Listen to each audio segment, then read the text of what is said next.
തദ്ദേശ തെരഞ്ഞെടുപ്പിൽ തിരുവനന്തപുരം മുട്ടട വാർഡിലെ സ്ഥാനാർത്ഥി വൈഷ്ണ സുരേഷിന് മത്സരിക്കാനാകില്ല. വോട്ടർ പട്ടികയിൽ നിന്ന് വൈഷ്ണയുടെ പേര് വെട്ടി വോട്ട് ചേർത്തത് അനധികൃതമായാണെന്ന സിപിഎമ്മിന്റെ പരാതിയിലാണ് നടപടി.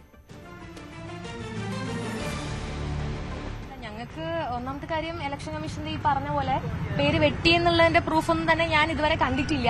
ഞങ്ങൾ ആരും തന്നെ കണ്ടിട്ടില്ല. നമുക്ക് അതിന് കിട്ടിയിട്ടില്ല. കാരണം ഫോണിലെ സൈറ്റ് നോക്കുമ്പോൾ കറന്റ് അണ്ടർ പ്രോഗ്രസ് എന്നാണ് കാണിക്കുന്നത്. സൈറ്റ് ലോഡിംഗ് ആവുന്നില്ല. അപ്പോൾ മാധ്യമങ്ങളിൽ കൂടി തന്നെയാണ് ഞാൻ ഈ വിവരം അറിയുന്നത്. അപ്പോൾ വോട്ട് വെട്ടിയെന്ന് അറിയപ്പെടുന്ന സ്ഥിതിക്ക് നമുക്ക് ബാക്കി കാര്യങ്ങൾ പാർട്ടി നോക്കും. അതിന്റെ ലീഗൽ ആക്ഷൻസ് എന്താണെന്നുള്ളത് പാർട്ടി നോക്കി ഫോർവേഡ് ചെയ്യും. അല്ല, മത്സരിക്കാൻ കഴിയുന്നുള്ളത് ഞാൻ പറഞ്ഞാൽ നമുക്ക് നോക്കാം. മത്സരിക്കാൻ കഴിയോ ഇല്ല എന്നുള്ളത് രണ്ടാമത്തെ കാര്യമാണല്ലോ. നമുക്കത് നോക്കാതെ ഈ പറഞ്ഞ പോലെ പാർട്ടി അതെന്താ വെച്ചാൽ നോക്കി ചെയ്തോളൂ. അതാണ് വൈഷ്ണയുടെ ഇതിന് ശേഷമുള്ള പ്രതികരണമാണ് കേട്ടത്.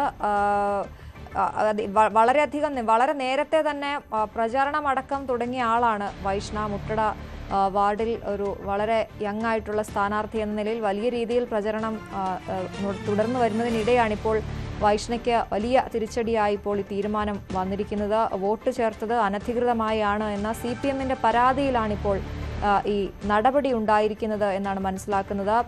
എന്തായാലും ഇതുവരെ ഉള്ള വിവരമനുസരിച്ച് വൈഷ്ണ സുരേഷിന് മത്സരിക്കാനാകില്ല, ഈ തെരഞ്ഞെടുപ്പിൽ മത്സരിക്കാനാകില്ല എന്നാണ്. വോട്ടർ പട്ടികയിൽ നിന്ന് വൈഷ്ണയുടെ പേര് വെട്ടിയിട്ടുമുണ്ട്.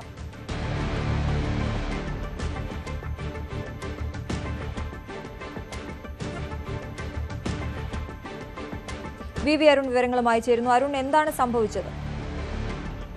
വൈഷ്ണ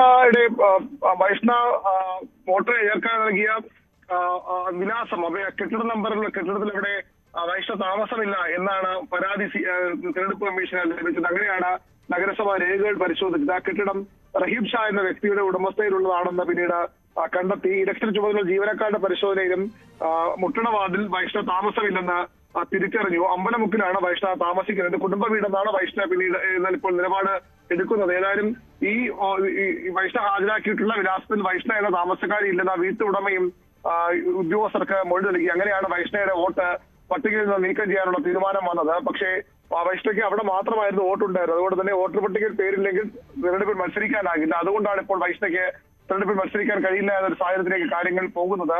കോടതിയെ സമീപിക്കാനാണ് വൈഷ്ണയുടെ തീരുമാനം. രാഷ്ട്രീയമായ നീക്കമെന്ന് കോൺഗ്രസ് പറയുന്നുമുണ്ട്. പക്ഷേ കൃത്യമായി രേഖകൾ പരിശോധിച്ച ശേഷമാണ് നടപടിയെടുത്തതെന്നാണ് നഗരസഭയുടെ വിശദീകരണം.